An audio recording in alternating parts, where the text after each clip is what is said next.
आप लोगों को यहाँ पर एक चित्र दिख रहा है और इस चित्र के माध्यम से आप लोग देख सकते हैं कि यह एक नगर का चित्र है। यह एक ऐसे जगह का चित्र है जहाँ पर बड़ी बड़ी इमारतें, बड़े बड़े भवन दिख रहे हैं।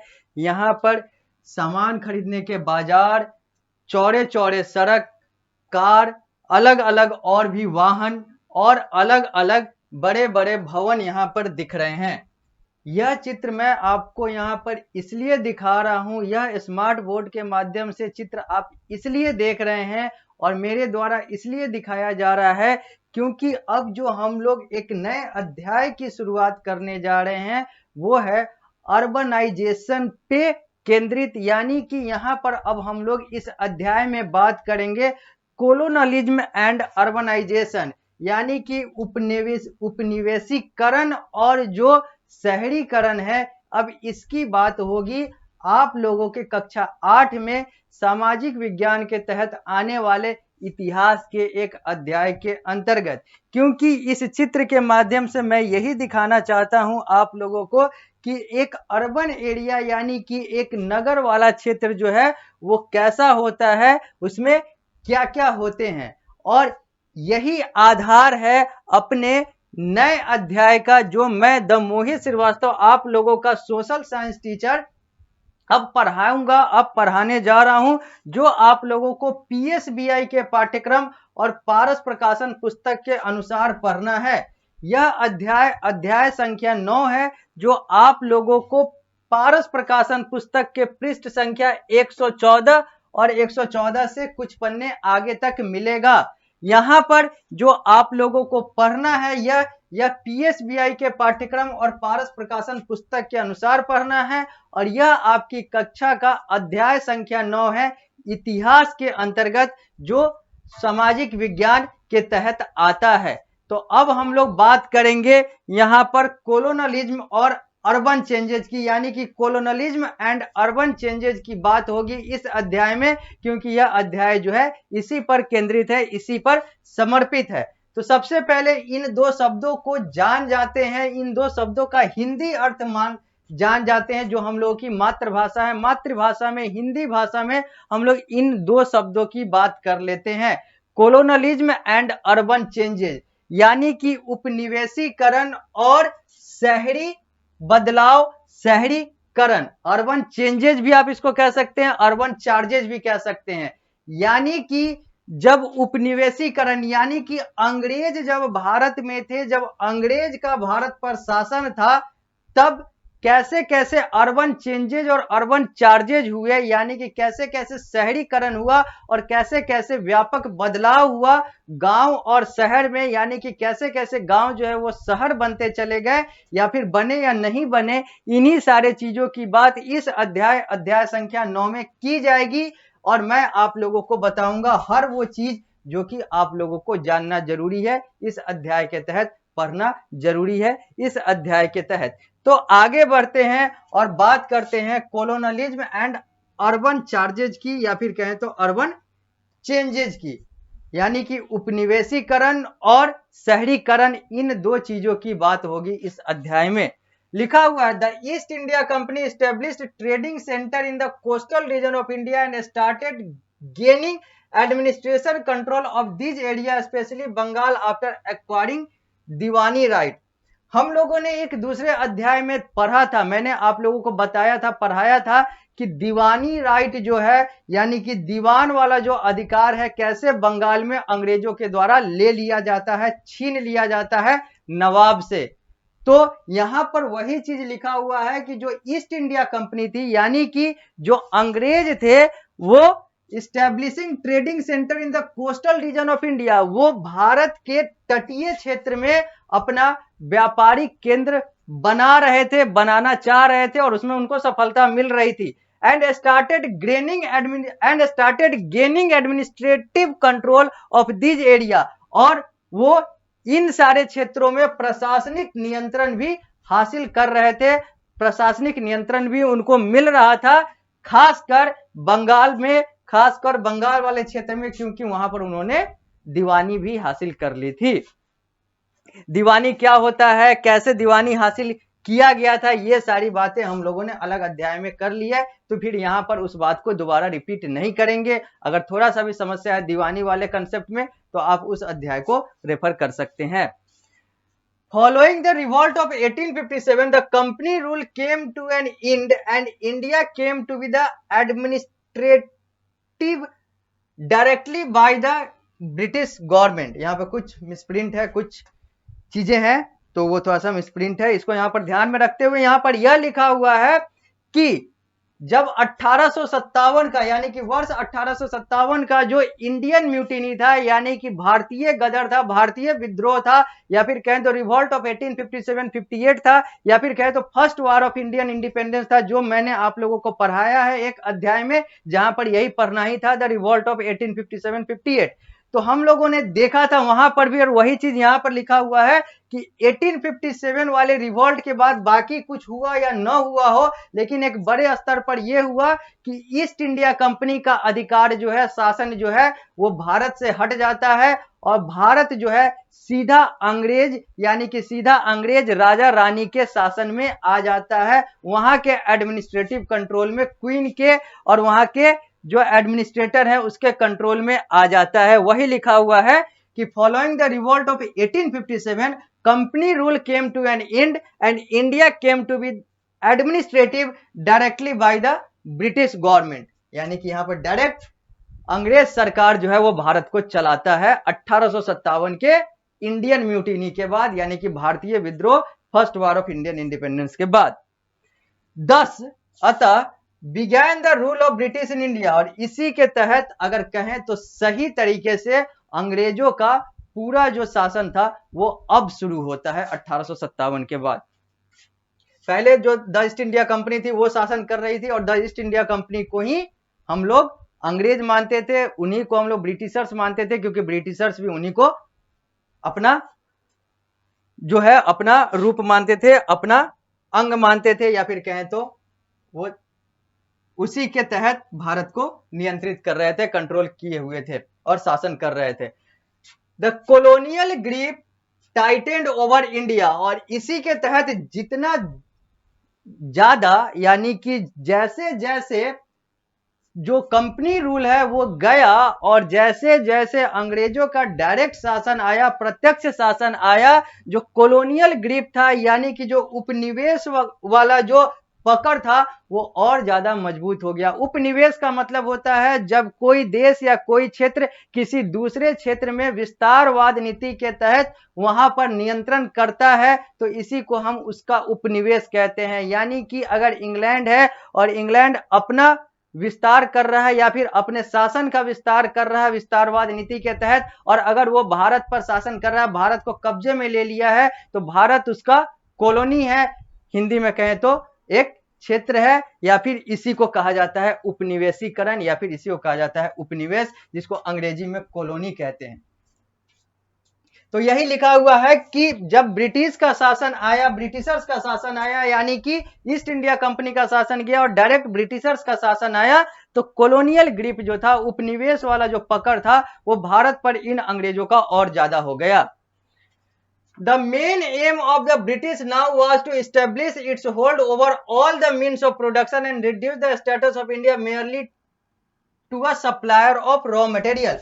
अब जो मुख्य लक्ष्य जो हो जाता है इन अंग्रेजों का वो ये होता है कि भारत के हर चीज पर, हर प्रोडक्शन पर, हर उत्पादन पर इनका पकड़ हो, अंग्रेजों का पकड़ हो, अपना पकड़ हो, यानी कि अंग्रेज चाह रहे थे कि अपना पकड़ हो भारत के हर चीज पर, और भारत को इतना नीचे कर दिया जाए, इतना नीचे कर दिया जाए कि भारत सिर्फ एक रॉ मटेरियल का सप्लायर के तौर पर जाना जाए, इससे ज्यादा भारत की कोई अहमियत न हो, ऐसा अंग्रेजों का लक्ष्य था। Some common feature were visible in the urban growth of this city। कुछ जो कॉमन फीचर थे, कुछ जो सामान्य जो गुण थे, या फिर कहें तो कुछ सामान्य जो पहलू थे जो दिखते थे, जिसके कारण से भारत में अर्बन ग्रोथ हुआ, वो सारी चीजें अब हम लोग देखेंगे एक एक करके, एक एक बिंदु में। यानी कि यहां पर कहा जा रहा है कि 1857 यानी कि इंडियन म्यूटिनी के बाद, भारतीय गदर के बाद क्या होता है, ईस्ट इंडिया कंपनी का शासन खत्म होता है और अंग्रेजों का सीधा शासन जो है वो भारत पर हो जाता है, यानी कि भारत जो है वो सीधा अंग्रेज सरकार के नियंत्रण में आ जाता है। उसके बाद अंग्रेज सरकार जो है उसका लक्ष्य ये होता है कि वो भारत के हर प्रोडक्शन सेक्टर, हर उत्पादन सेक्टर पे, क्षेत्र पर उसका कब्जा हो, उसका कंट्रोल हो, उसका नियंत्रण हो और भारत सिर्फ रॉ मटेरियल के सप्लायर के तौर पर जाना जाए, समझा जाए। यह सारा कुछ होता है इसका। लेकिन इसके दूसरे पहलू ये होते हैं कि जितना ज्यादा इनका पकड़ होता है और जितना ज्यादा ये भारत को एक व्यापारिक केंद्र अपने लिए बनाते हैं, उतना ज्यादा भारत का शहरीकरण हो जाता है। यानी कि अब चूंकि इनको व्यापार तो करना है भारत में ही, क्योंकि ये भारत से ही अपना सारा कॉलोनी चला रहे हैं, भारत को एक कॉलोनी बनाए हुए हैं, भारत से इनको करना है, तो भारत का शोषण कर रहे हैं, भारत के अलग अलग साधनों को ये यूज कर रहे हैं, प्रयोग कर रहे हैं, गैर कानूनी तरीके से, गैर नैतिक तरीके से, अनैतिक तरीके से। लेकिन इसका दूसरा पहलू ये हो रहा है कि उसके एवज में, उसके बदले में भारत का जो है शहरीकरण या फिर कहें तो आर्थिक विकास जो है वो हो रहा है। और उन्हीं सारे बिंदुओं को अब हम लोग करके एक एक करके देखेंगे। सबसे पहले बात करेंगे मद्रास की, क्योंकि लिखा हुआ था जो हम लोगों ने पहले पढ़ा है कि some common feature were visual in the urban growth. ये जितने भी कार्य किए जा रहे थे अंग्रेजों के द्वारा, भले ही वो नापाक कार्य हो, भले वो घटिया कार्य हो, अनैतिक कार्य हो, गैर कानूनी कार्य हो, लेकिन इससे कुछ अर्बन चेंजेस जो है वो दिख रहे थे, पॉजिटिव चेंजेस दिख रहे थे। पहला, इन मद्रास यानी कि अभी का चेन्नई और तत्कालीन मद्रास की बात कर रहे हैं, जब अंग्रेज थे तब की बात कर रहे हैं। उस समय चेन्नई मद्रास हुआ करता था, अभी तक मद्रास हुआ करता था। पिछले कुछ वर्षों की बात करें तो वो मद्रास से चेन्नई हुआ है। तो मद्रास की बात करते हैं तो इन Madras fort Sant George was the centre of the white town. ये जो फोर्ट संत जॉर्ज था, संत जॉर्ज का जो किला था, वो केंद्र था किसका? तो मद्रास में गोरे लोगों का, यानी कि गोरे लोगों का एक केंद्र बनाया गया था, जो फोर्ट संत जॉर्ज, यानी कि संत जॉर्ज का जो किला था वो गोरे लोगों का एक शहर के तौर पर था। Indian were not allowed to live here. भारतीयों को यहां पर रहने की अनुमति नहीं थी, क्योंकि भारतीयों को ये लोग काला समझते थे। Dutch and Portuguese European were allowed to live. जबकि डच और पुर्तगाल के जो लोग थे, नीदरलैंड, हॉलैंड वाले जो लोग और जो पुर्तगाल के लोग थे, उन लोगों को यहां पर परमिशन था, अंग्रेजों के द्वारा परमिशन दिया गया था कि आप यहां पर रह सकते हैं, आप लोग गोरे हो। Indian lived in the black town. जबकि भारतीयों को ब्लैक टाउन यानी कि काले लोगों वाला जो नगर बना हुआ था, शहर बना हुआ था अंग्रेजों के द्वारा, वहां पर रहना होता था। यानी कि यहां पर मद्रास में दो तरह के शहर बनाए गए थे, एक गोरे लोगों के लिए और एक गैर गोरे लोगों के लिए, या फिर कहें तो काले लोगों के लिए, उनके अनुसार। और जहां पर भारतीय रहते थे वो ब्लैक टाउन में रहते थे, और जहां पर अंग्रेज रहते थे और वहां पर पुर्तगीज और डच, इन लोगों को भी परमिशन दिया गया था, वो सब व्हाइट टाउन था। मद्रास के बाद बात करते हैं कलकत्ता का। तत्कालीन कलकत्ता, अभी का Kolkata. In Calcutta the British settled in Fort William around the fort. जो ब्रिटिशर्स थे वो फोर्ट विलियम यानी कि विलियम किला के पास रहते थे। Vast open space was meant for safely as no obstruction during the attack. बहुत बड़ा खुला क्षेत्र था, वो इसलिए बना हुआ था ताकि अटैक के समय, यानी कि जब उन पर आक्रमण हो या फिर वो किसी पर आक्रमण करे तो कोई भी बाधा न आए। The fear of disease due to dirty condition compelled the Britishers to clean up the city Calcutta. Marshland and pool of stagnant water were cleaned. और इन लोगों को डर था कि ये जो गंदगी है कलकत्ता और कलकत्ता के आसपास जहां पर ये लोग रहते हैं, इससे बीमारियां हो जाएगी। तो इसके कारण से इन लोगों ने कलकत्ता और कलकत्ता के आसपास के जितने भी क्षेत्र थे जहां पर ये रहते थे, वहां का इन्होंने साफ सफाई करवाया। चाहे पानी की बात हो, चाहे पुल की बात हो, चाहे शहर की बात हो, इन सारे चीजों का इन लोगों ने साफ सफाई किया, हाइजेनिक बना दिया। अगला, traditional city started to lose their importance due to shifting of the British company to the new city. जो ट्रेडिशनल सिटी था, जो पारंपरिक शहर था, वो अपना महत्व खोता गया, क्योंकि जो अंग्रेज थे, अब चूंकि भारत में रह रहे थे, अंग्रेजों का सीधा शासन आ चुका था और वो चाह रहे थे कि भारत के हर संसाधन पर कब्जा कर लिया जाए, भारत को सिर्फ रॉ मटेरियल सप्लायर, कच्चा माल के जो सप्लायर हैं उसके तौर पर ही उसको पहचान मिले। तो इसके आधार पर क्या हो रहा था कि जो ट्रेडिशनल सिटी थे, जो पारंपरिक शहर थे, जहां पर भारतीय रीति रिवाज, भारतीय जो सभ्यता दिख रही थी, वो सारा चीज से अंग्रेज जो है वो दूर रह रहे थे और अंग्रेज जो है नए नए शहरों में रह रहे थे और नए नए शहर अपने तरीके से बना रहे थे। न्यू सिटीज लाइक, नए शहर का मतलब Bombay, Madras, Calcutta become centre of economic activities and emerge as important sea port. Bombay, Calcutta और मद्रास जो है ये नए नए शहर बनाए गए और ये जो है ये एक तरीके से आर्थिक कार्यों का केंद्र बन गया। और चूंकि ये तीनों शहर की बात करें तो अगर भारतीय मानचित्र को देखेंगे तो ये तीनों जो है ये समुद्र के बगल में है। अगर हम बॉम्बे की बात करें जो अभी मुंबई है, ये अरब सागर के बगल में है पश्चिम में। तो मद्रास की बात करें तो ये जो है ये बे ऑफ बंगाल और नीचे इसका हिंद महासागर लगता है। तो कलकत्ता की बात करें तो ये बंगाल की खाड़ी यानी कि बे ऑफ बंगाल से सटा हुआ है। तो ये सारी चीजें जो है जिसके कारण से ये तीनों जगह भी एक तरीके से महत्वपूर्ण बंदरगाह के तौर पर या फिर महत्वपूर्ण जो सी पोर्ट है, जो कोस्टल एरिया है, उसके तौर पर इन तीनों शहरों को अपना पहचान मिला, अपनी प्रसिद्धि मिली। आगे अब अगला बिंदु कह रहा है कि the urban centers were densely populated due to migration of the people in search of work और and employment। जो अर्बन सेंटर्स थे यानी कि जो शहरी केंद्र थे वो बहुत ज्यादा पॉपुलेटेड यानी कि यहाँ पर जनसंख्या बहुत ज्यादा थी, क्योंकि जो लोग थे जो यहाँ पर नहीं रहते थे, जो गांव में रहते थे या दूसरे शहर में रहते थे, वो यहाँ पर माइग्रेट कर रहे थे, यहाँ पर जा रहे थे, यहाँ पर विस्थापित होकर स्थापित होना चाह रहे थे ताकि यहाँ पर उनको काम मिले, नौकरी मिले।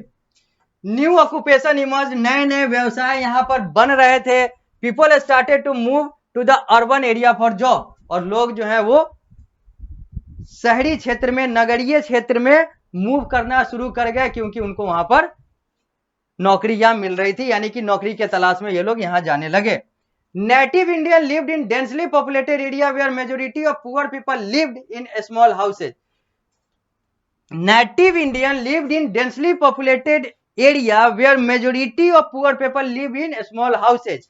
जो नेटिव इंडियन थे यानी कि जो मूल रूप से जो भारतीय थे वो कहां रहते थे, तो वो वैसे जगह पर रहते थे जहां पर उनके जैसे लोग यानी कि उनके जैसे तथाकथित जो गरीब लोग थे वो रहते थे, यानी कि एक जगह पर आसपास में सब लोग इकट्ठे रह के डेंसली पॉपुलेटेड यानी कि एक जगह पर ज्यादा जनसंख्या इन लोग का करके यानी कि रह के ये लोग एक जगह रहते थे। यानी कि जो नेटिव इंडियन थे, जो मूल रूप से जो भारतीय थे, जो मूल भारतीय थे, वो सब अपना एक समाज में रहते थे और छोटे छोटे घरों में रहते थे। Market were situated in narrow lane, और इनका जो बाजार था वो भी पतली पतली सड़कों के दाएं बाएं हुआ करता था। यानी कि ये सारी चीजें जो थी ये नेटिव इंडियन के साथ था। तो हम लोगों ने क्या क्या देखा इसमें, हम लोगों ने देखा कि कैसे जो अर्बन ग्रोथ होता है उसमें मद्रास की बात आती है, कलकत्ता की बात आती है, लोगों के नए नए शहर में शिफ्ट करने की बात आती है, तो बॉम्बे, मद्रास और कलकत्ता को इकोनॉमिक सेंटर बनाने की बात आती है, तो अर्बन चेंजेस की बात आती है, एम्प्लॉयमेंट की बात आती है, वर्क की बात आती है, नए नए व्यापार की बात आती है।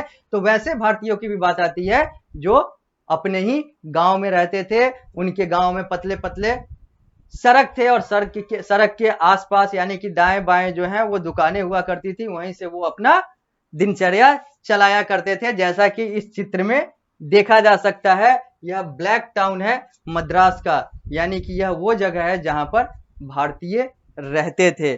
जबकि यह चित्र जो है यह फोर्ट विलियम यानी कि विलियम किला है कलकत्ता का, और यह बॉम्बे का टाउन हॉल है।